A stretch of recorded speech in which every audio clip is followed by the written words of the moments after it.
하나님 말씀 함께 받겠습니다. 사도행전 20장 26절에서 32절까지 말씀입니다. 사도행전 20장 26절에서 32절까지 말씀 제가 받들어서 읽겠습니다.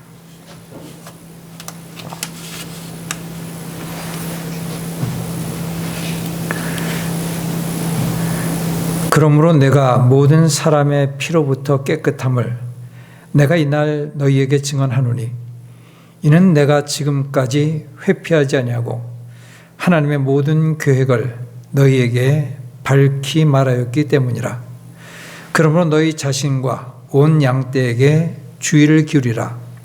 성령님께서 너희를 그들의 감독자들로 삼으사 하나님의 교회 곧 그분께서 자신의 피로 사신 교회를 먹이게 하셨느니라. 내가 이것을 아노니 곧 내가 떠난 뒤에 사나운 이리들이 너희 가운데로 들어와 양떼를 아끼지 아니할 것이요 너희 중에서도 제자들을 끌어내어 자기들을 따르게 하려고 왜곡된 것들을 말하는 사람들이 일어나리라. 그러므로 깨어서 내가 3년 동안 밤낮 쉬지 않고 눈물로 각설함을 훈계하던 것을 기억하라.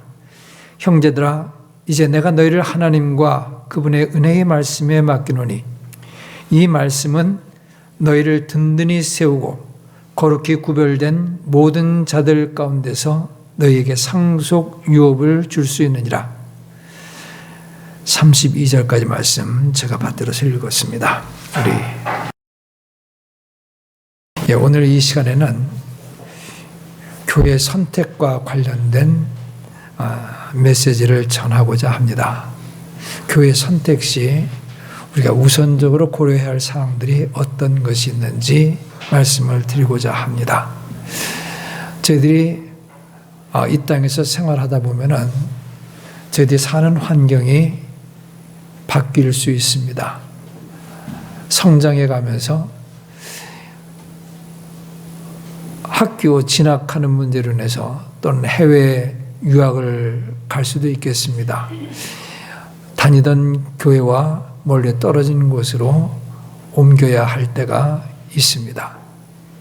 때에 따라서는 직장 문제로 인해서 다른 지역으로 이사해야 할 경우도 있습니다. 이런저런 이유 때문에 저희들이 그동안에 다니며 섬겼던 교회에서 다른 교회를 선택해야 하는 상황에 놓이게 될 수 있습니다. 이럴 경우에 우리가 주위에 보면은 교회들이 정말로 많이 있는데 내가 정말 어떤 교회를 선택해야 할 것인지, 그러한 교회를 선택할 때 어떤 것을 우선적으로 고려해야 할 것인지, 이런 점들이 좀 저희들에게 관심을 끌게 될 것이라고 믿습니다. 오늘 말씀 통해서 여러 가지 것 가운데서 가장 기본적인 것을 간단하게 세 가지 말씀을 드리려고 합니다. 첫 번째로 교회를 선택하고자 할 때 교회가 해야 하는 역할이 무엇인지, 교회가 어떤 일을 감당해야 되는지, 교회가 받은 사명이 무엇인지 우리가 그것을 생각할 수 있어야 하겠습니다. 교회가 어떠한 사명을 이루어야 하는지, 그래서 그것을 생각하면서 내가 교회를 선택하고 교회를 다니려고 하는데 그 교회를 통해서 교회가 이루어야 하는 사명들을 그 교회가 잘 감당하고 있는지, 이 점을 생각하시면서 교회 선택하실 때 고려할 수 있어야 될 것이라고 믿습니다. 교회의 사명은 제가 믿기로는 예수님께서 부활하시고 승천하시기 전에 제자들에게 주신 명령이 있습니다. 그게 마태복음 28장 마지막 부분에 나와 있는 말씀인데요. 흔히 지상명령이라고도 말을 합니다. 최고의 명령이라는 뜻인데요. 그분 말씀 우리가 잘 알고 있지만 다시 한번 확인하도록 하겠습니다. 마태복음 28장 18절부터 보시죠. 마태복음 28장 18절입니다.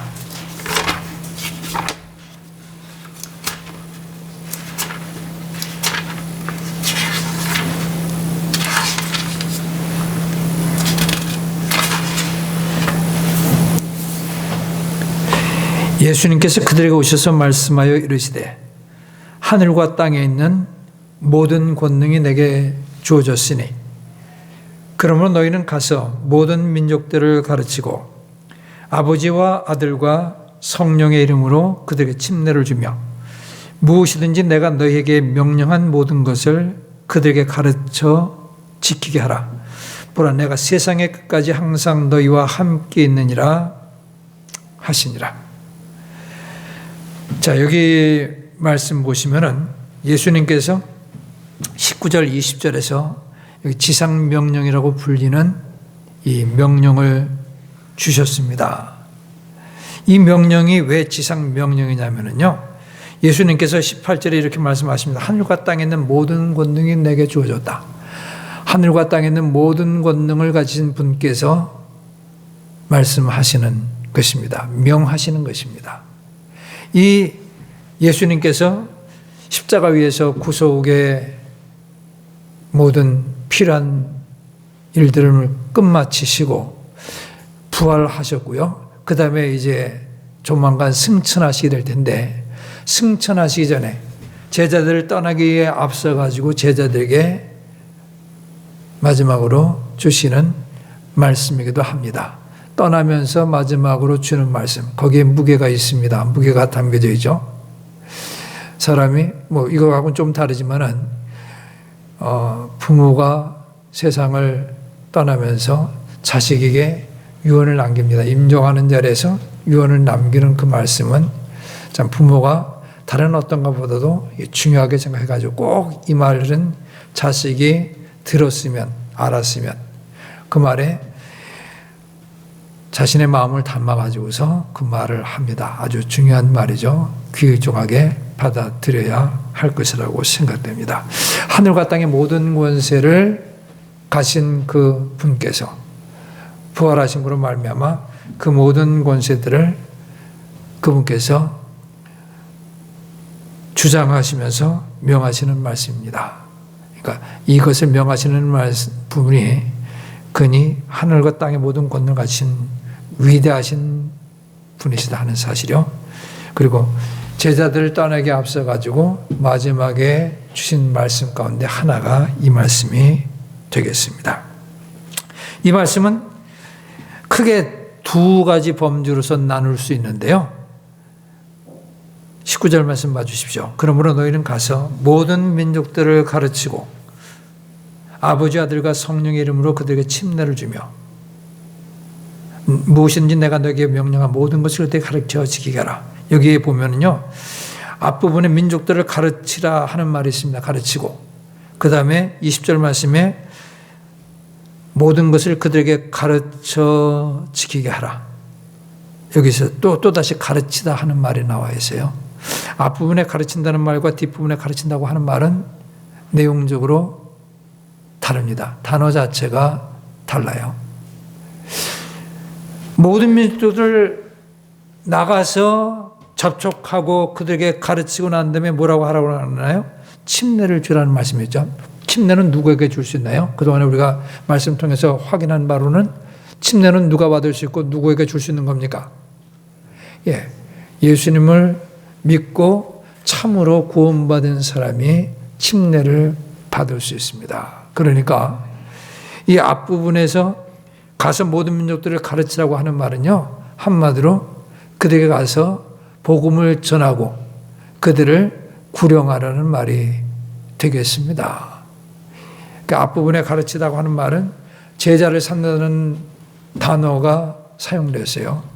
그래서 그 말은 그들을 믿지 않는 자들이 예수님을 믿어서 구원받는 것, 우리는 그것을 영혼 구령이라는 말을 사용하죠. 구령한다고 그렇게 말을 합니다. 그 앞부분의 내용이 복음 전도 전도를 통한 구령을 말하고 있는 것이고요. 그런데 복음 전도를 통한 구령인데 대상이 누구냐면은 가서 모든 민족들, 가서 모든 민족들이 있는 곳으로 가야 됩니다. 그러니까 이거는 세계 선교라는 말로서 우리가 이야기할 수 있습니다. 세계 선교요. 범주의 하나가 뭐냐면은 세계 선교입니다. 전도하는 것인데 전도가 그냥 있는 지역에만 국한되는 것이 아니라 멀리 세계를 품고 세계 끝까지 땅 끝까지 나가서 전도할 그 명령을 주셨습니다. 그 다음에 또 하나가 뭐냐면은 구원받은 그들이, 그래서 믿어서 구원받은 그들에게 침례를 주고 그 다음에 예수님께서 명령하신 모든 것을 그들로 하여금 가르친 것을 그들이 지키게 하는 것이요. 이 뒷부분의 내용을 침례 주고 예수님께서 가르친 모든 것들을 가르치고 그들로 하여금 지키게 하는 것이 어떤 범죄에 포함되는 것이냐면은 이게 양육이라는 말로서 이야기할 수 있습니다. 예수님의 지상명령은 두 범주로 나뉘는데 하나는 세계 선교고요. 또 하나는 양육입니다. 구원받은 사람들에 대한 양육, 불신자들에 대한 전도, 그 다음에 복음을 듣고 구원받은 자들을 양육하는 것, 이렇게 되죠. 이게 교회에 주신 사명인데 이 부분에서는 우리가 이걸 교회에 주셨다는 내용은 나와 있지 않습니다. 예수님께서 이 말씀을, 이 명령을 누구에게 주셨냐면은 그 문맥상에서 보시면은 18절 말씀이요. 예수님께서 그들에게 오셔서 말씀하시면서 이렇게 명하셨습니다. 그들이 누구냐면은 앞부분으로 쭉 거슬러 올라가면은 16절에 해답이 있습니다. 그 뒤에 11제자가 갈릴리로 가서 예수님께서 자기들에게 정해주신 산으로 들어가서 그분을 보고 그분께 경배하였다 하는 말이 있습니다. 자, 예수님을 갈릴리에서 만난 사람들이 누구냐면은 11제자요. 11제자. 왜 11제자인가요? 왜 11명의 제자죠? 예, 여기 이미 지금 이 시점이 언제냐면 예수님께 부활하시고 난 후의 시점인데 가룟 유다가 스스로 죄책감 가운데서 자살을 했으니까 그 한 명이 비어서 11명, 12제자 가운데서 가룟 유다가 빠진 11명입니다. 그래서 예수님께서 그들에게 말씀하셨다고 했을 때 그들은 누구냐면은 여기 문맥상에서 누군가요? 11명의 제자예요. 11명의 제자. 11명의 제자에게 예수님께서 세계 선교에 대한 사명과 또 하나는 믿는 자들에 대한 양육에 대한 사명을 주셨습니다. 그런데 여기 보시면은 이 명령을 주시면서 예수님께서 이들에게 격려하시기 위해서 말씀하신 것이 뭐냐면 20절 마지막 부분. 보라, 내가 세상의 끝까지 항상 너희와 함께 있느니라 하는 말씀이에요. 세상이 끝날 때까지 너희와 항상 함께 있을 것이다 하는 말이죠. 함께 있다. 함께 있을 것이다. 자, 우리가 이걸 보게 되면은요, 우리는 이 지상명령이 언제까지 수행되어야 할 것이냐 하면은요, 세상이 끝날 때까지 수행되어야 한다는 것을 알 수 있습니다. 그리고 또 한 가지요. 그럴 수밖에 또 없는 것이 뭐냐면은 여기 11명의 제자들에게 주셨는데 그들에게 가서 모든 민족들을 가르치라고 했는데 11명의 일생 동안에 모든 민족을 찾아가지고 복음의 말씀을 증거한다고 하는 것은 사실상 불가능합니다. 우리 기독교 역사를 돌이켜본다 하더라도, 우리 민족의 역사를 돌이켜본다 하더라도 예수님의 11명의 사도 가운데 한 사람이 우리 이 한반도에 와가지고 직접 몸으로 와가지고 복음을 전했다는 그런 내용은 어디에도 없어요. 누구도 오지 못했습니다. 근데도 불구하고 예수님께서 뭐라 말씀하냐면 모든 민족들에게 가서 복음을 전하라고 명하셨습니다. 그러니까 이게 11명의 사도가 주님으로부터 특별한 은총을 받고 그 다음에 그분으로부터 능력을 받고 그들이 사역을 했지만은 그들의 일생을 통해 가지고 이 사명을 다 감당하지 못했습니다. 우리는 사도행전 말씀을 통해서 예수님께 주신 이 지상명령이 어떻게 수행되어 가는가 하는 것을 확인할 수 있습니다. 11명의 사도들만 이 가르침을 쫓아가지고 사람들을 만나고 전도한 것이 아니었습니다. 성경 말씀 보시면은 가룟 유다 대신에 사도행전 1장에서 우리는 한 명이 비게 되는데 그 한 명을 맏대라는 제자로서 선출해가지고 12사도로서 다시금 활동하게 되는 것을 보게 됩니다. 12명의 사도들이 함께 11명의 사도가 지상명령을 수행한 것이 아니라 여기 그 명령을 직접 받지 않았던 맏대라는 12번째 새로운 사도도 그 명령을 함께 수행을 했습니다. 사도들이 곳곳에서 복음을 전하고 그 다음에 사람들을 가르쳤어요. 그리고 또 계속 사도행전 말씀 보게 되면은 사도들이 복음을 전하고 가르치는 그 결과로서 나타난 것이 뭐냐면은 곳곳 지역에 교회가 등장하게 되는 것을 우리가 확인할 수 있습니다. 이게 아주 참 중요한 거예요.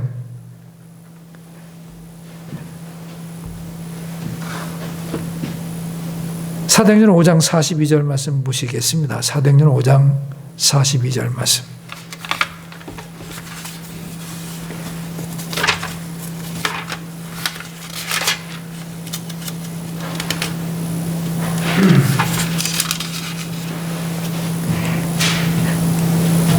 날마다 41절 말씀부터 보면요.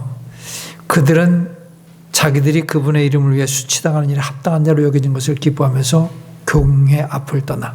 여기 그들은 12사도를 가리킵니다. 그 앞부분에 사도들을 이야기하고 있어요. 그들이 42절 날마다 성전과 각 집에서 예수 그리스도를 가르치고 선포하는 것을 그치지 아니하더라. 이렇게 말했어요. 12명의 사도가 전부 그리스도를 가르치고 선포했습니다. 전도하고 그리고 가르쳤습니다.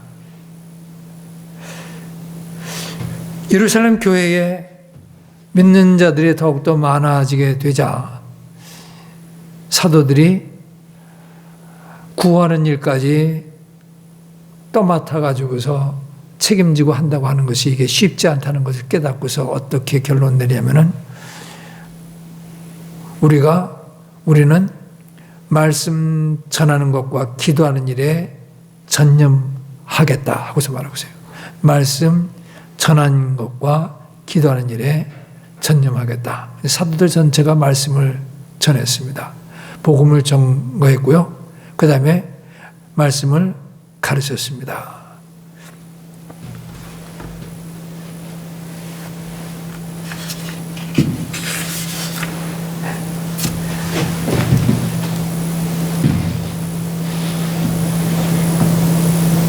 자, 사도행전 9장 31절 말씀 봐주세요. 사도행전 9장 31절 말씀. 사도행전 9장 31절입니다.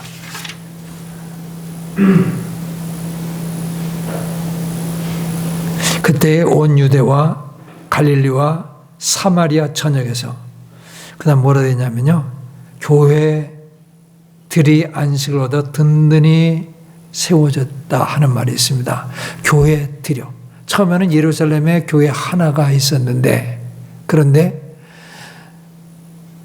곳곳에서 복음을 증거하게 됐고요. 가르치는 사역이 이루어지면서 교회들이 곳곳마다 세워지게 됐습니다. 유대 지방의 교회들이 갈릴리 지방의 교회들이 세워지고 사마리아 전역에서 교회들이 세워지게 됐습니다. 근데 여기 교회들이 세워지는데 먼저 복음 전도가 있었고요. 그 다음에 복음의 말씀을 들은 사람들, 믿게 된 사람들에게 가르침이 있었습니다. 이런 과정을 통해서 교회들이 세워지게 됐는데, 이 복음 전도하는 일은 사도들만 한 것이 아니라 일반 사도들이 아닌 일반 성도들이, 그리스도인들이 곳곳에 가면서 복음을 전했다고 해서 우리는 사도행전에서 찾아볼 수 있습니다.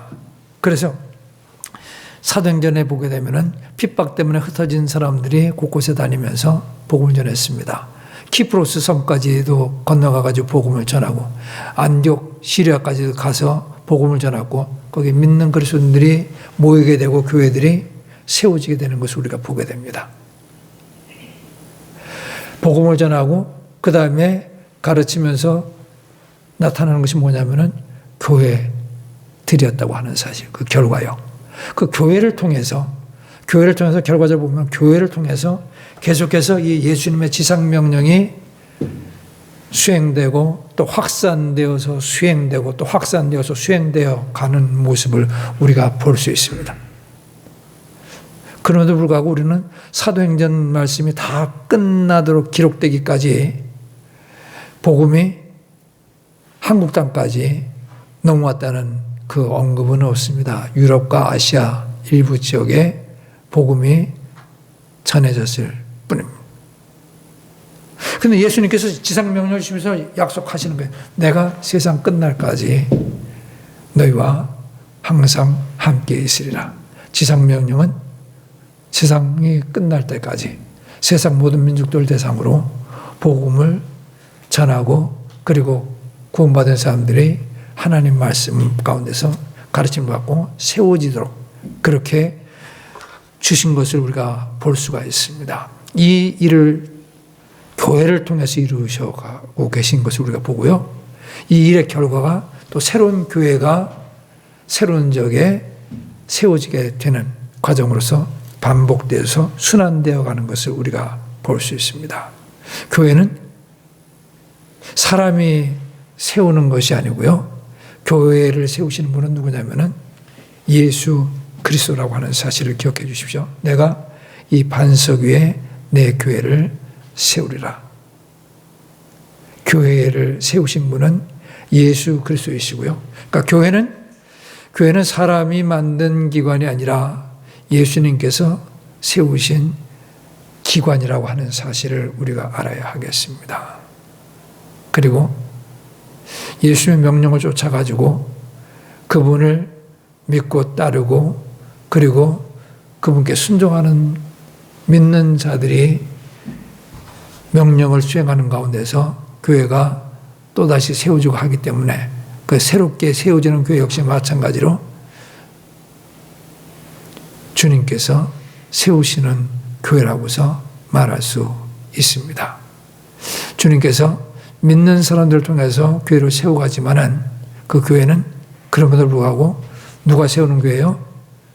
주님의 교회고요. 교회는 어떠한 사명 가운데 세워지는 것이냐면은 여기 예수님의 지상명령을 수행할 목적으로 세워지는 것이라고 하는 사실을 우리가 알아야겠습니다. 그래서 우리가 교회를 선택하고자 했을 때 이 교회의 사명을 상기하면서 내가 선택해야 하는 교회는 어떤 교회가 되어야 할 것인지를 정하실 수 있게 되기를 바라겠습니다. 자, 세계 선교를 하기 위해서는요, 복음을 전하기 위해서는 뭐가 필요하냐면은 정확한 구원의 복음이 필요합니다.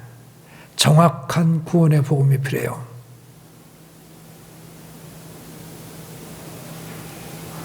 그러니까 내가 선택하는 교회는 어떤 교회가 되어야 할 거냐면은 그 교회에서 정말로 정확한 구원의 복음이 선포되고 있는가 하는 사실이에요.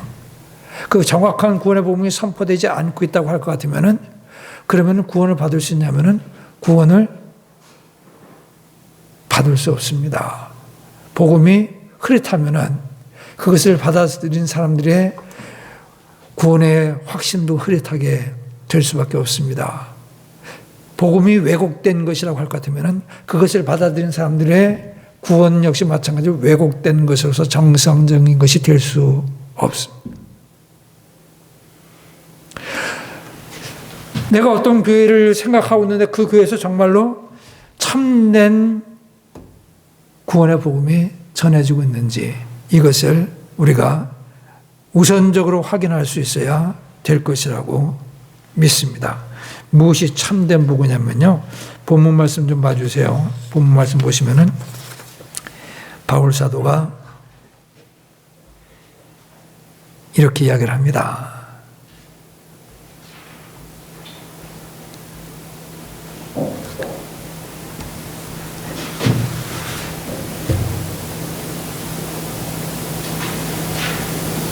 (20장 24절입니다) 20장 24절 말씀.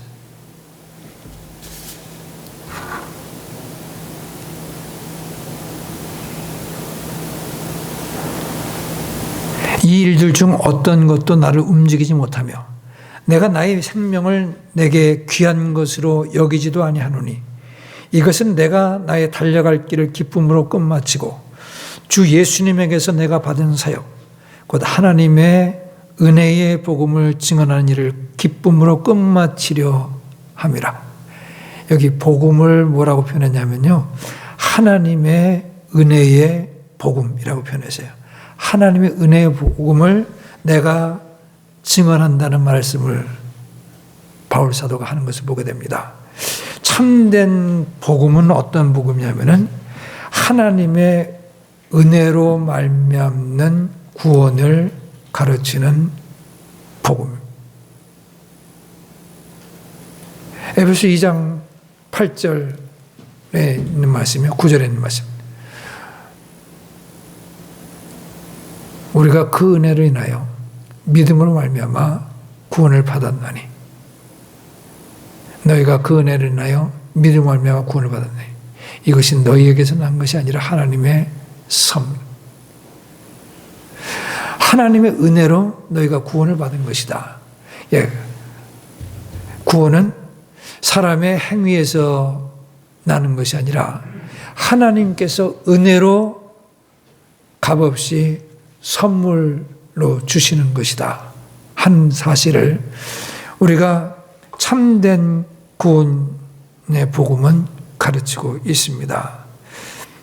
그래서 아까 세계 선교요. 전도하고 영혼들을 구령하려면은 정확한 구원의 복음을 증거하는 교회여야 한다고 하는 사실입니다. 이 교회에서 전하는 복음은 정말 정확한 구원의 복음인가? 정확한 구원의 복음이 어떤 거라고요?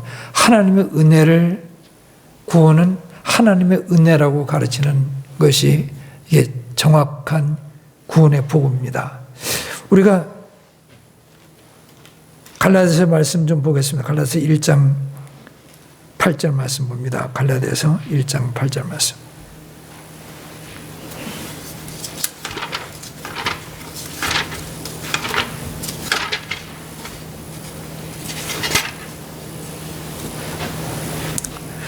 하지만 우리나 혹은 하늘로부터 온 천사라도 우리가 너희에게 선포한 복음 외에 다른 어떤 복음을 너희에게 선포하면 그는 저주를 받을지어다. 여기 보세요.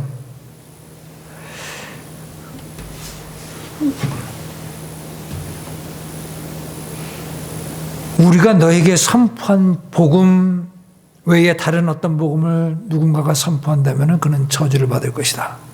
여기 보니까 바울 사도가 갈라디아서를 기록하면서 이야기합니다.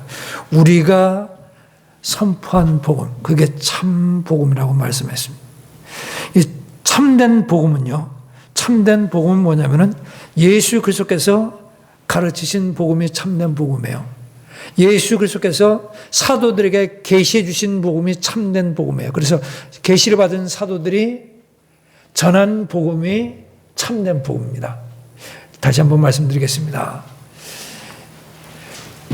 참된 복음은 20세기에 누군가가 전에 듣지 못하던 방식으로 가르치는 내용의 복음이 될 수 없고요. 예수님께서 직접 가르친 복음. 그게 사복음서에서 우리가 확인할 수 있습니다.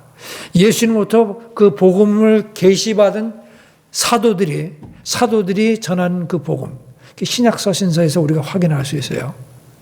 그 복음이 참된 복음이지, 그게 누군가가 예수님과 사도들이 가르친 것과 다른 복음을 가르친다고 할 것 같으면 그것은 참된 복음이 아니고 그것은 다른 복음입니다. 여기 말씀 보시고요. 뭐라고 됐냐면은 6절에 이렇게 말했어요. 그리스도의 은혜 안으로 너희를 부르신 분은 너희가 이렇게 속히 떠나 다른 복음으로 옮겨가는 것을 내가 이상히 여기노라. 이게 다른 복음이라는 언급이 있어요. 참된 복음이 있고 다른 복음이 있습니다. 참된 복음이 있고 다른 복음이 있어요. 참된 복음은 어떤 게 참된 복음이라고요? 예수님께서 가르치신 복음이요. 그리고 예수님의 계시를 받아서 예수님의 가르침을 받아가지고서 그것을 받아서 가르친 사도들이 전한 복음이 참된 복음이에요. 그 외 사람들이 주장하고 그 외 사람들이 새롭게 이야기하는 것들은 그게 아무리 솔깃하게 여겨진다 할지라도 그것이 예수님의 가르침과 다르고 사도들의 가르침과 다른다 할 것 같으면 그것은 참된 복음이 될 수 없고 그 복음은 다른 복음이에요. 다른 복음은 어떤 복음이에요? 거짓 복음입니다. 8절 말씀에 우리나 혹은 하늘로부터 온 천사라도 우리가 너에게 선포한 복음에 다른 어떤 복음을 너에게 선포하면 그는 저주를 받을지어다. 그는 저주를 받을지어다. 다른 복음을 선포하는 자는 저주를 받게 됩니다.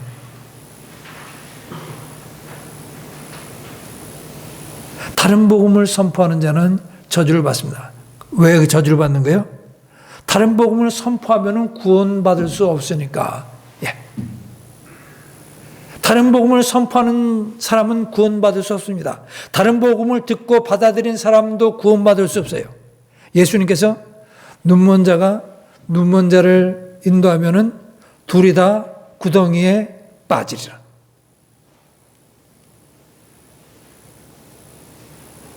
바리새인과 서기관들을 향해서 예수님께서 질책하셨습니다.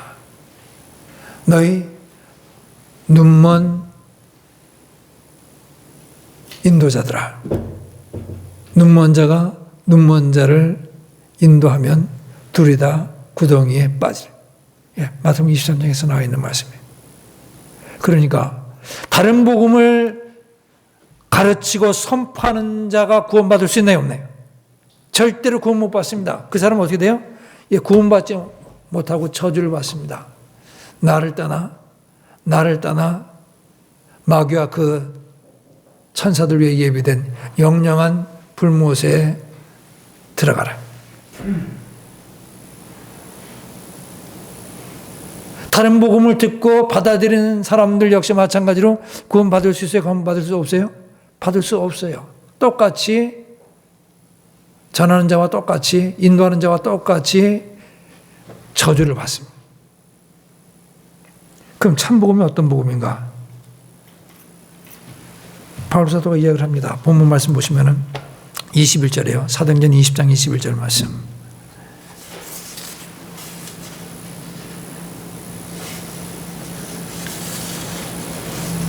유대인들과 또한 그리스인들에게 하나님을 향한 회개와 우리 주 예수 그리스도를 향한 믿음을 증언하였노라. 참된 복음이요, 은혜의 복음. 24절에 이야기하고 있죠. 하나님의 은혜의 복음을 증언하는 것. 21절에서는 그가 증언한 하나님의 은혜의 복음이 어떤 것이냐면은 하나님을 향한 회개와 우리 주 예수 그리스도를 향한 믿음을 바울 사도가 증언했다고 말하고 있습니다. 참된 복음이 뭐라고요? 회개하고 예수 그리스도를 구원자로서 믿는 것입니다. 회개와 믿음. 회개와 믿음을 가르치고 회개하고 믿을 것을 가르치지만은 그것은 사람의 행위에 해당되는 것인가요? 아닌가요?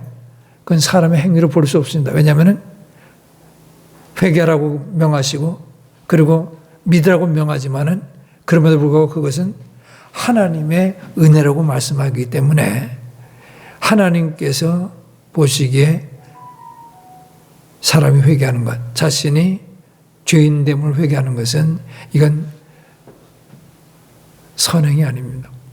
공로가 아니에요. 그리고 예수를 믿는 것은 그건 선행이 아니라 그건 하나님께서 은혜로서 제시하는 그 말씀을 받아들이는 그런 마음의 표현으로서 우리가 이해를 하셔야 됩니다. 회개하는 것도 역시 마찬가지고요. 마음의 변화예요. 마음의 변화. 드러누워서도 회개하고 그리고 믿을 수 있습니다. 죽어가는 가운데서도 회개하고 믿을 수 있습니다. 까딱 움직이지 아니하고도요. 그렇게 마음으로 회개하고 믿을 수 있습니다. 그래서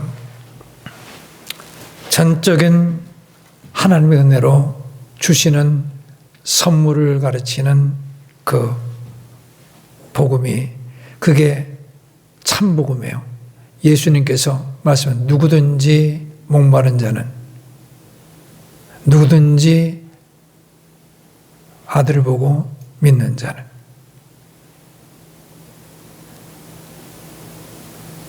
멸망하지 아니하고 영원한 생명을 얻게 될 것이다 하고서 말씀하셨어요. 누구든지. 예.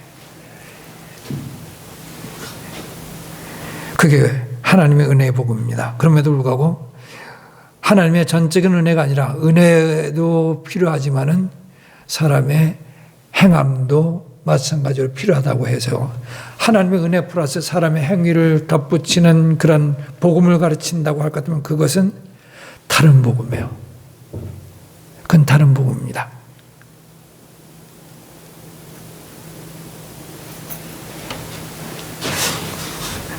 기독교 외에 다른 모든 세상 종교들은 행위 복음이라고 말할 수 있어요.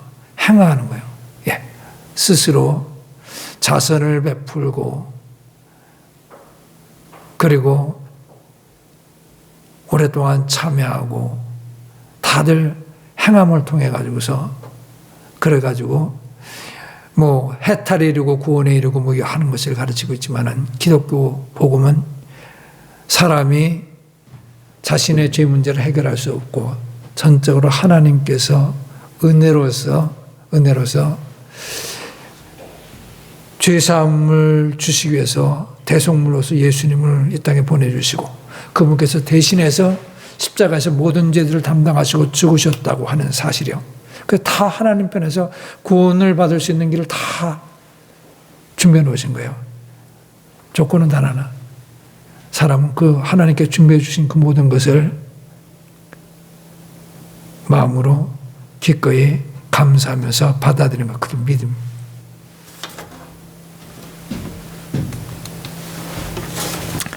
그래서 이게 중요합니다. 회개와 믿음. 예. 회개는 필요 없다. 믿음이면 족하다. 이런 식의 말들을 하는 경우가 있는데 성경은 그렇게 가르치지 않습니다. 성경 전체를 같이 우리 종합해 보면은 회개, 믿음이 함께 이렇게 언급되는 부분도 있고 회개만 언급된 부분도 있고 믿음만 언급된 부분이 있습니다.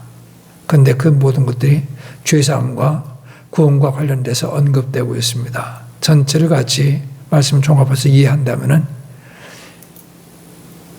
구원과 회개가 사실상 흔히 말합니다. 분리할 수 없을 불가분의 관계, 동전의 앞뒷면과 같은 관계라고.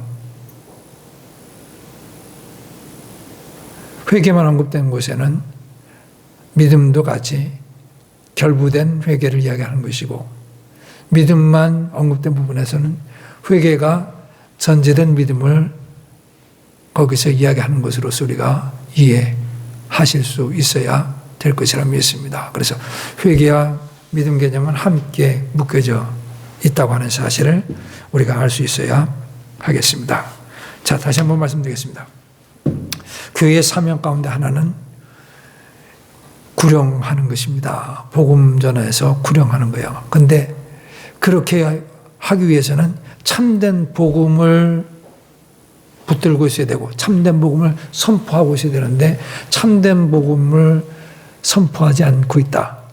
복음이 분명하지 않다 하게 되면은 그 교회가 참된 이 교회로서의 사명을 제대로 감당할 수 있는 그런 기초조차도 갖춰져 있지 않은 것이 되겠습니다. 숫자가 아무리 많이 모이건 상관없이. 예. 예수님께 교회를 통해서 이루고자 하신 그 사명이요. 그러니까 그것을 감당할 수 있는 그런 교회가 아니다 하는 점 우리가 말씀드릴 수 있겠습니다. 또 한 가지 우리가 확인할 수 있는 것이 있습니다. 그것이 뭐냐면은 교회의 사명 가운데 하나가 첫 번째가 세계 선교요. 전도와 구령과 세계 선교 같이 연결되어 있는 말씀드립니다. 또 하나가 뭐라고요? 양육이요. 양육. 오늘 본문 말씀 보겠습니다. 28절입니다. 28절 말씀. 그러므로 너희 자신과 온 양떼에게 주의를 기울이라. 성령님께서 너희를 그들의 감독자들로 삼으사 하나님의 교회 곧 그분께서 자신의 피로 사신 교회를 먹이게 하셨느니라. 여기 너희가 누구인가 하는 것을 좀 보시죠. 너희. 여기 바울 사도가 너희라고 부르는 이 대상이 누군지를 살피셔야 되는데 그 자체의 구절에서 뭐라고 그러냐면 너희를 양떼의 감독자로 삼으셨다. 그렇게 말하고 있어요. 너희를 양떼의 감독자로 삼았다. 28절 말씀 다시 보겠습니다. 그러면 너희 자신과 온 양떼에게 주의를 기울이라. 성령께서 너희를 그들의 감독자로 삼으사 하나님의 교회 곧 그분께서 자신의 피로 사신 교회를 먹이게 하셨느니라. 누가 피를 흘리셨나요? 누가 피를 흘리신 거죠? 예, 피를 흘리신 분은 예수 그리스도이십니다. 성자 예수 그리스도. 성자 예수 그리스도요. 그 성자 예수 그리스도께서 자신의 피로 사신 교회, 그 교회가 어떤 교회냐면은 예수 그리스도의 교회죠. 그 교회를 앞부분에서는 하나님의 교회라고 표현하고 있어요. 예수 그리스도는 하나님이라는 말이 돼요. 하나님의 교회가 뭐냐면은 하나님께서 자신의 피로 사신 교회라고 되어 있어요. 그 교회를 앞부분에서 뭐로 표현하고 있냐면 24절이요. 온 양떼, 양떼를 표현하고 있어요. 교회가 뭐라고요? 양떼. 교회를 뭐라고 표현했다고요? 양떼. 교회가 건물이 아니고 교회는 구원받고 침례받은 사람들이 함께 모인 것이 회중이에요. 모인 회중. 구원받고 침례받은 사람들의 함께 모여있는 회중을 교회라고 부릅니다. 그게 저거예요. 양떼들. 양떼들 떼요. 떼로 같이 모여있는 거예요. 양들이. 떼로 같이 모여있는 것. 사람들이, 구원받은 사람들이 같이 함께 모여있는 것. 그 회중이거든요. 회중. 교회가 여기서는 양떼라는 말로 번역되어 있어요. 자, 이 너희는 누구냐면은 감독자로 삼으신 자들이에요. 성령님께서 이들을 감독자로 삼았다는 말도 있고, 우리 나중에 보겠습니다. 네, 그리스도께서 이들을 감독자로 세웠다는 표현도 있고 그래요.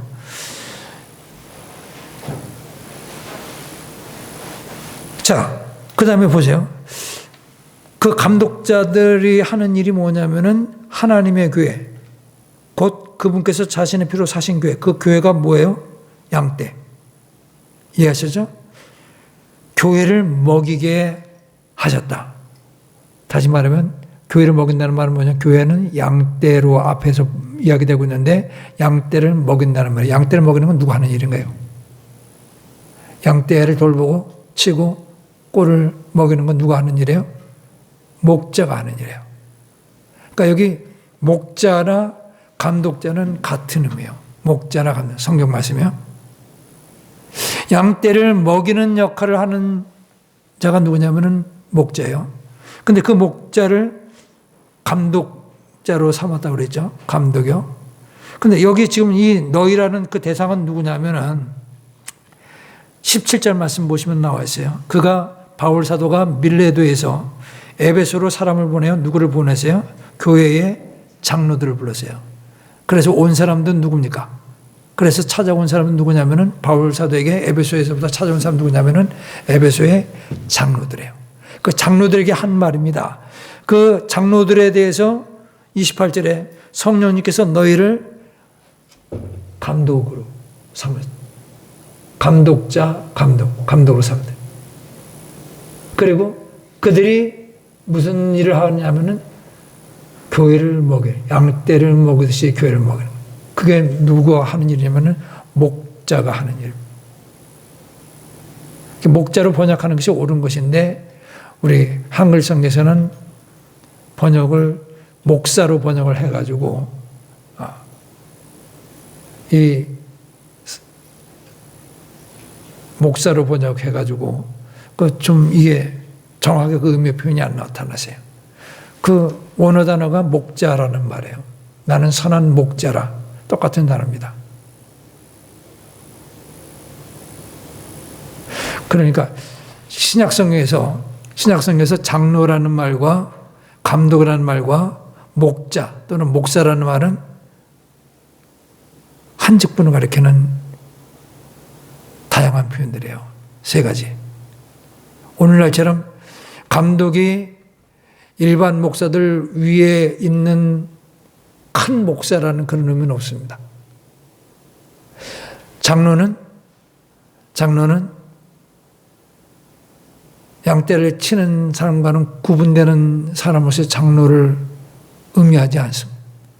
목사, 장로, 감독은 신약성경에서 똑같은 의미로 사용돼서 교회 직분 관련해서 언급될 때는 그러니까 이건 여기만 나오는 게 또 다른 부분의 말씀 찾아도 우리는 똑같이 확인할 수 있습니다. 그래서 우리가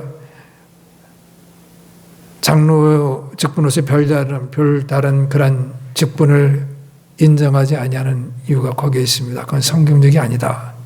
감독이라는 또 다른 것으로서 여러 지역교회 목사들 위에 군림하는 그들에게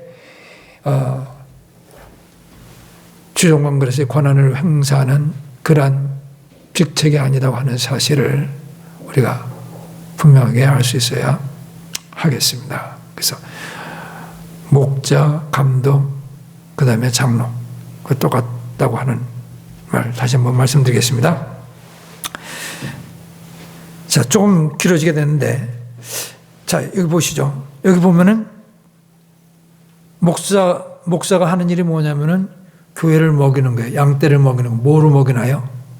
예, 꼴로 먹이는 거죠. 꼴로. 그 꼴이 뭐냐면은 하나님의 말씀이요. 하나님의 말씀으로 교회를 먹여야 됩니다.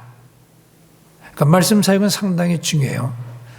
말씀 중에서 한 부분이 구원과 관련된 말씀들이고, 그 다음에 다른 많은 생활상의 많은 부분들, 또 하나님과 관련된 많은 내용들, 이런 부분들, 이런 여러 가지 교리들과 관련된 말씀들이 있습니다. 이런 것을 먹여야 돼요. 다시 한번 사도행전 20장 말씀 잘 봐주십시오. 20장 말씀 보시면은 바울 사도가 이야기를 합니다. 바울 사도가 27절에 이렇게 말씀하셨어요.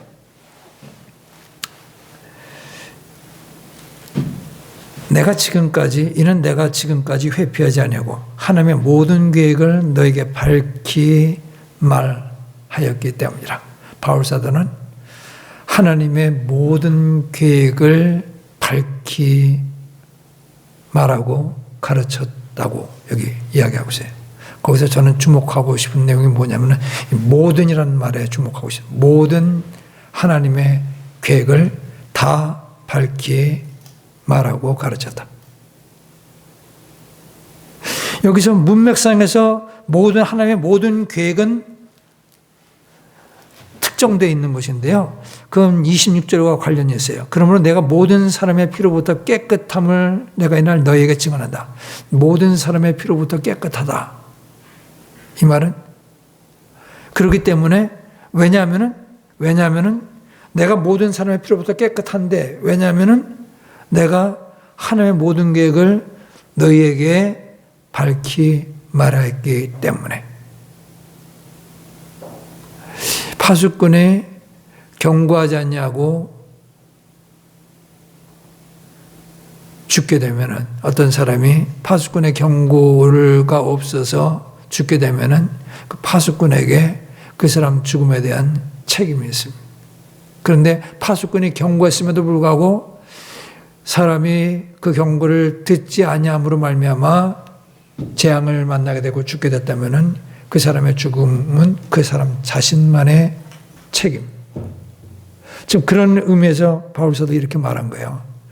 내가 모든 사람의 피로부터 깨끗하다고 하는 말은 나는 파수꾼의 역할로서 복음을 충실하게 전했다고 하는 말이죠. 다 전했다.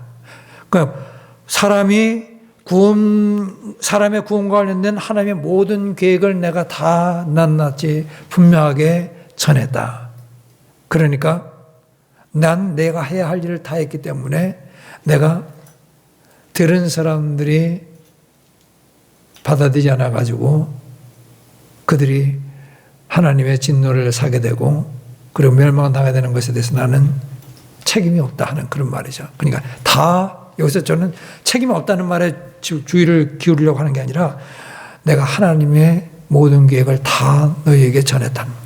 모든 계획. 하나님의 계획 일부만을 전하는 것이 아니라 모든 계획을 다 전했다고 하는 이 부분이 중요합니다. 말씀의 꼴을 교회에서 제시해 줘야 되는데, 말씀의 꼴을 제시해 줘야 되는데 그 꼴은 하나님의 말씀의 특정 부분이나 일부분 이런 것에 국한돼서는 안 되고요. 하나님 말씀의 전부를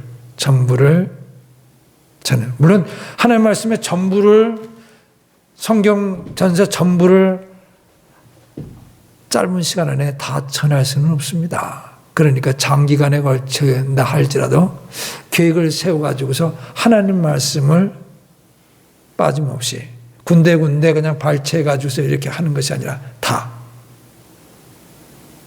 사람이 있어야 됩니다. 이 교회는 하나님의 말씀을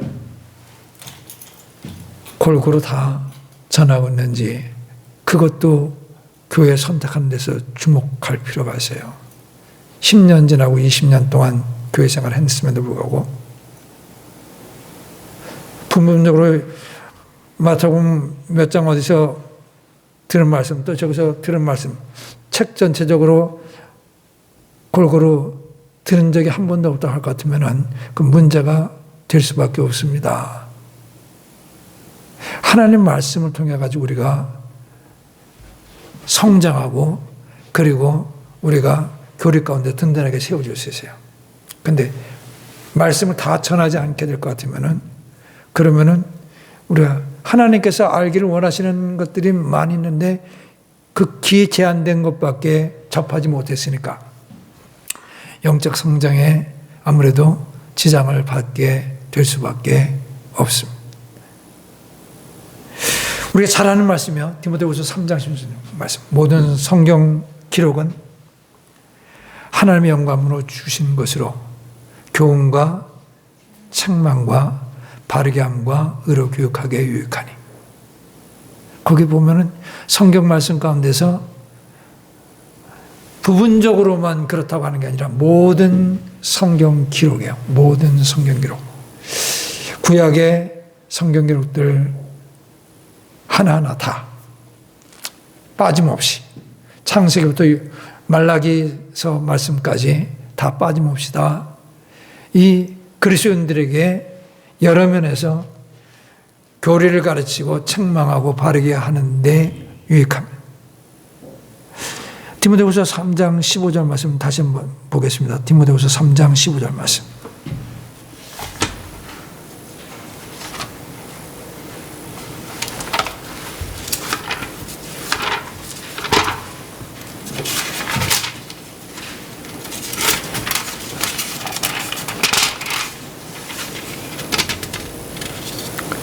디모데에게 이야기하는 거예요. 14절부터 그러나 너는 내가 배워서 확신하게 된 것들 안에 거라. 내가 그것들을 누구에게서 배웠는지 알고 있으며 또 어린아이 때부터 내가 거룩한 성경 기록들을 알았는데, 디모데에게 바울 사도가 이야기합니다. 내가 어렸을 때부터 거룩한 성경 기록들을 알았다. 디모데는 14절 말씀, 듣고 배워서 어린아이 때부터 성경 기록들을 알게 됐습니다. 15절 말씀이요. 14절에 배웠다는 말이 있고 15절에 어려서부터 알았다는 말이 있어요. 어려서부터 듣고 배우고 그래서 알게 됐습니다. 뭘요? 거룩한 성경 기록들. 그것들은 너를 지혜롭게 하며 그리스도 예수님 안에 있는 믿음을 통해 구원에 이르게 할 수 있느니라. 구원에 필요합니다. 그 거룩한 성경 기록들. 어려서부터 들어 알고 그래서 깨닫게 된 성경 기록들은 구원에 이르게 하는데 필요합니다. 그 다음에 16절 모든 성경 기록은 하나님의 영감에 의해 주어진 것으로 교리와 책망과 바로잡음과 의로 교육하기에 유익하다. 여기 모든 성경 기록 16절은 뭐냐면은 여기 앞부분의 내용에서 보시면은 디모데가 어려서부터 듣고 배워 안 거룩한 성경 기록들입니다. 문맥상에서. 그러니까 이 문맥상에서 보시기면은 이 모든 성경 기록들은 확실히 10중 8구는 구약 성경일 것이다 하는 것이죠. 이 말씀을 받았을 때 디모데의 나이가 약 20살 정도라고 넉넉 잡고 간주한다고 할 것 같으면요. 20살 할 것 같으면은 디모데 후서가 기록된 연대가 64년, 주후 64, 65년 이렇게 잡습니다. 이 마지막 디모데 후서가 바울 사도의 마지막에 쓴 서신으로서 이렇게 늘 이해하는데요. 이 64년, 주후 64년경 이렇게요. 그러면은 디모데가 20살 이 당시 뭐 낮게 잡아가지고 20살이라고 하게 됐을 경우에 디모데가 주후 44년 정도에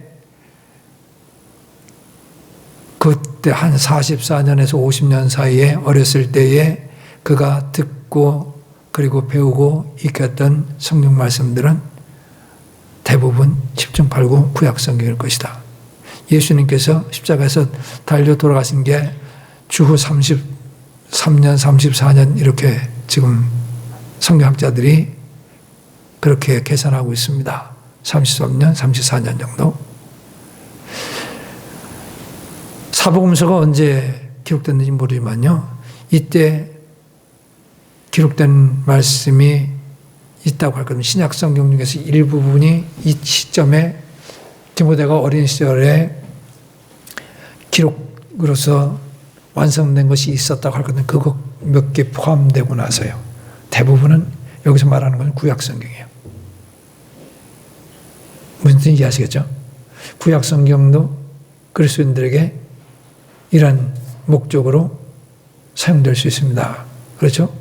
그리고 계속 보시면은 17절 말씀.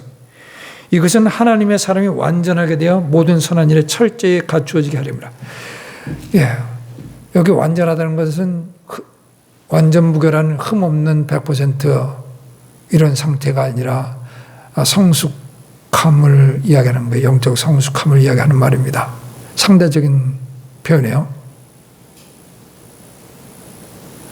성경 어디도 우리가 변화되지 아니한 몸을 갖고 있는 가운데서 완전함을 이룰 수 있는 것을 가르치고 있지 않습니다. 예. 그래서 우리가 여기서 완전 상대적인 그런 의미로서 이해해서 가지고 성숙함으로 이해하시면 됩니다. 그리스도인들이 성숙한데 구약 성경은 필요 없는 것이냐면 그렇지 않고 구약 성경 모든 말씀들. 모든 성경 기록들은 뭐라고요? 다 그리스도인들이 유익한. 신약은 말할 것도 없고, 예. 당연히 그렇고, 구약 성경조차도 그렇습니다. 그렇기 때문에 하나님의 모든 계획을 내가 빠짐없이 다 선포했다고 이야기를 합니다. 예수님의 지상명령 우리가 아까 살펴봤는데 예수님께 말씀해 내가 너에게 명령한 모든 것을 가르쳐 지켜라. 명령한 것 중에서 일부만 가르치라는 명령한 것은 빠짐없이 전부. 이해하시겠어요? 하나님의 말씀은 우리가 갖고 있는 이 66권 성경 전체를 다 아우르는 것입니다. 하나님의 말씀이 영의 양식이 된다 하고서 이야기하는데 꼴이 된다고 해서 이야기하는데요. 그 말씀은 여기 일부분은 빠진 상태에서 이야기하는 게 아니라 이 말씀 전체요. 그렇기 때문에 보시죠. 교회에서는 구원받은 사람들을 양육하기 위해서 하나님 말씀을 부분적으로 치중해서 가르치는 것이 아니라 전체를 계획을 가지고서 가르치는 것이 필요합니다. 그래서 중간중간에 모습만 보게 되면 전체 모습도 이해할 수 없고요. 잘못 오해하게 되는 경우들도 많이 있고 참 필요합니다. 그래서 그 교회에서 하나님 말씀을 너무 편파적으로만 치우쳐가지고서 가르치는 것은 아닌지 이런 것도 좀 생각해 볼 필요가 있어요. 목사님이 좋아하는 그런 주제만 골라서 가르치는 것은 아닌지 중요하지 않다고 생각할 때는 1절, 2절, 3절 말씀은 빼놓고 잘 알려진 그런 내용들을 중심으로 가르치고 있는 것은 아닌지 잘 들어보지 못했던 그런 분명히 기록되어 있는 그 말씀들은 많은 경우에 지나치는 사례가 너무 많이 있거든요. 그게 워낙 방대하니까 성경말이 방대하니까 그럴 수 있지만은 근데 몇 달, 몇 년이 지나지만은 여전히 부분적으로라도 좀 전체적으로 다루고자 하는 그런 것이 없다고 할 것 같으면은 좀 그 부분에서는 말씀 사역에 부족하다고 해서 이야기할 수 있습니다. 그래서 저는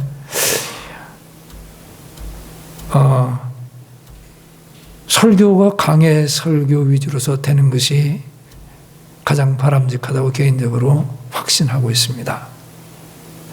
강해 설교라는 건 본문 말씀 중심으로 전하는 거예요. 본문 말씀 중심으로. 본문 말씀에서 없는 내용을 본문은 그냥 들러리로서 이렇게 띄워놓고 나가지고 본문에는 없는 내용을 이것저것 이야기하는 것은 이거 본문에 충실하는 것이 아니라 설교자가 자신이 말하고 싶은 것을 이야기하는 것이죠. 그래서 많은 경우에 문맥상에서 이게 다 빠진 채로 나오니까 정말로 그 말이 그런 의미인지 아닌지를 잘 분별 못하고서 그대로 받아들이는 경우가 많이 있습니다. 그런 가운데서 잘못 해석하는 경우들이 많이 있고요. 문맥상에서 이해해야 한다는 사실은요, 그 발체가 아니라 앞뒤 내용을 같이 봐야 된다는 이야기예요. 그래서 제가 자꾸 이제 그런 면에서 많이 주의를 드리는데 그만큼 바른 해석을 위해서 필요하기 때문에 그렇습니다. 먼저는 그 말씀이 어떤 의미로서 주어진 것인지를 알아야지 그 말씀을 어떻게 우리들의 현재 21세기를 사는 우리 한국 사람들의 사는 이 사회에서 이 지역에서 어떻게 적용할 것인지 그게 나올 수 있어요. 근데 바른 해석이 안 되고 나면은 바른 적용도 안 되는 것이죠. 자기 기분대로 마음대로 갖다 맞추는 것이죠. 그러니까 귀에 걸면 귀걸이, 코에 걸면 코걸이 이 말 그렇게 딱 들어맞습니다. 전혀 그런 의미가 아닌데 엉뚱하게 그냥 이렇게 이야기해가지고 듣기에는 전체적으로 보면은 뭐 그렇게 틀린 말도 아니니까 이런 식의 설교 짬뽕으로 만들어내는 것들이 많이 있어요. 전혀 그 말씀 본문으로 선택한 그 말씀에서 나온 그런 가르침은 아니에요.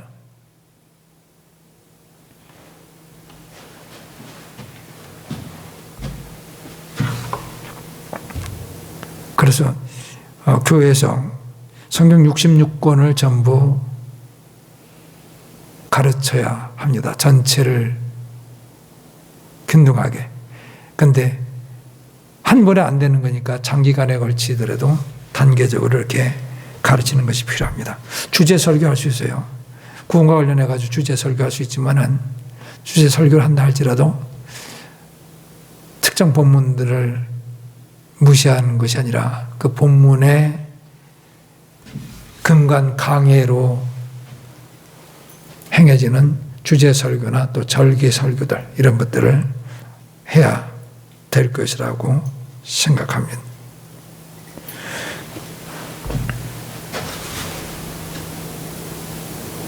성경 말씀 하나 찾습니다. 베드로서 3장 16절 말씀이요. 베드로서 3장 16절 말씀.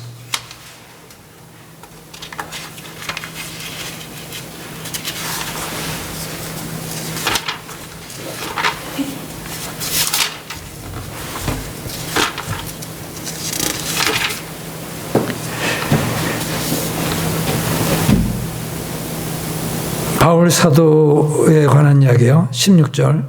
자기의 모든 서신에서도 이것들에 관해 그 안에서 말하였는데 그 안에 이해하기 어려운 어떤 것들이 있으므로 배우지 못하고 불안정한 자들이 다른 성경 기록들과 같이 그것들도 왜곡하다가 스스로 파멸하느냐.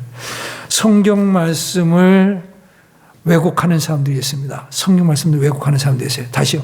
성경 말씀을 왜곡하는 사람들이 있습니다. 맞나요? 맞아요? 예. 강단에 서서 하나님의 말씀을 가르친다고 하지만은 성경 말씀을 왜곡하는 사람들이 있습니다. 그러니까 무비판적으로 아무 생각 없이 우리 교회 목사님이 말씀을 가르치는 거니까 당연히 맞겠지, 당연히 옳겠지 이렇게 생각하는 것은 이거는 잘못이에요. 그런 식의 분별 없는 받아들임을 성경에서 강조하고 있지 않습니다. 오히려 그 반대예요. 찾지 마십시오. 주보에다 다 기록해놨어요. 데살로니가서 5장 2절 말씀이 이렇게 기록됐어요. 모든 것을 시험해보고 선한 것을 굳게 붙들라. 모든 것을 시험해 볼 수 있어야 돼요. 설교자가 강단에서 전하는 하나님의 말씀이라고 하는 거예요. 설교요. 그것도 정말 그것이 하나님 말씀을 보다 분명하게 밝혀가지고서 전하는 것인지 아니면은 성경 말씀의 원래 의미는 무관하게 설교자가 믿고 싶고 본인이 근거로 제시하고자 하는 그런 개인적인 그런 생각에 근거해 가지고서 이야기하는 것인지 좀 이걸 분별할 수 있어야 합니다. 모든 것이 설교자의 설교조차도 우리가 수동적이 아니라 정말로 그 말씀을 그런 의미인가 같이 보셔야 돼요. 같이 귀로만 듣는 게 아니라 같이 보시면서 앞에 그런 말씀이 연결선상에 있는 것인지 아닌지 볼 수 있어야 될 것입니다. 본문 말씀 사도행전 20장 29절 30절 말씀 봐주세요. 20장 30절 39절 말씀.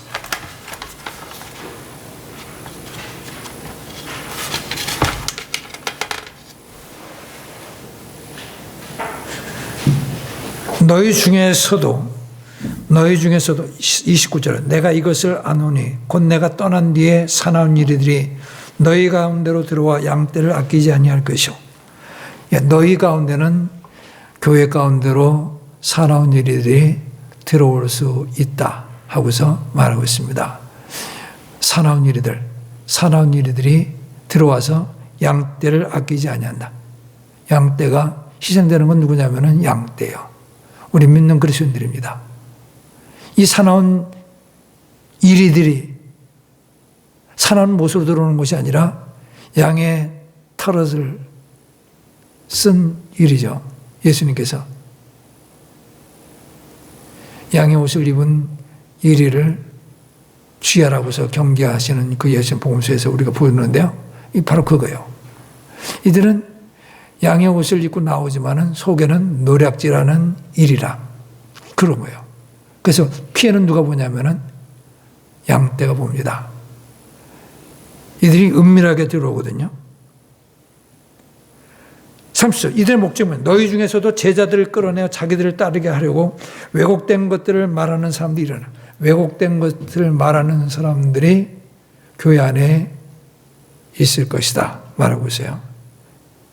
오늘날 강대상에서 말씀을 선포하는 사람들 가운데 왜곡된 것을 말하는 사람들이 있습니다. 말씀의 분명한 의미를 제쳐두고 때에 따라서는 모르기 때문에 왜곡하고요. 때에 따라서는 자기 야망을 채우기 위해서 왜곡을 합니다. 말씀을. 뭐라고 하나요? 이들은 실체가 일이에요. 양이 아니라 일입니다. 구원받지 못한 사람입니다. 변하지 않은 사람들이에요. 너희 중에서도 제자들 끌어내어 자기들 따르게 하려고 추종자를 얻기 위해 가지고 말씀을 왜곡하는 사람들이 있습니다. 자기 인기를 위해서 말씀을 왜곡하는 사람들이 있어요. 사람들이 듣기 좋은 말을 해주고 그리고 우습고 부담 갖지 않냐는 그런 말들을 해주면은 그러면 얼마나 좋아하겠어요. 그런 자기 자신의 인기와 또 야망을 위해서 그리고 추종자들을 걷기 위해 가지고 말씀으로 때에 따라서는 뭐 두려움을 주기도 하고 억압 주기도 하고 그런 의미는 아닌데 말씀을 왜곡해서 전해가지고 사람들을 자기가 말하고자 하는 대로 순응하게끔 하는 그런 사람들이 있습니다. 특별히 이단 교주들 사이에서 이런 것들이 분명하게 나타나죠.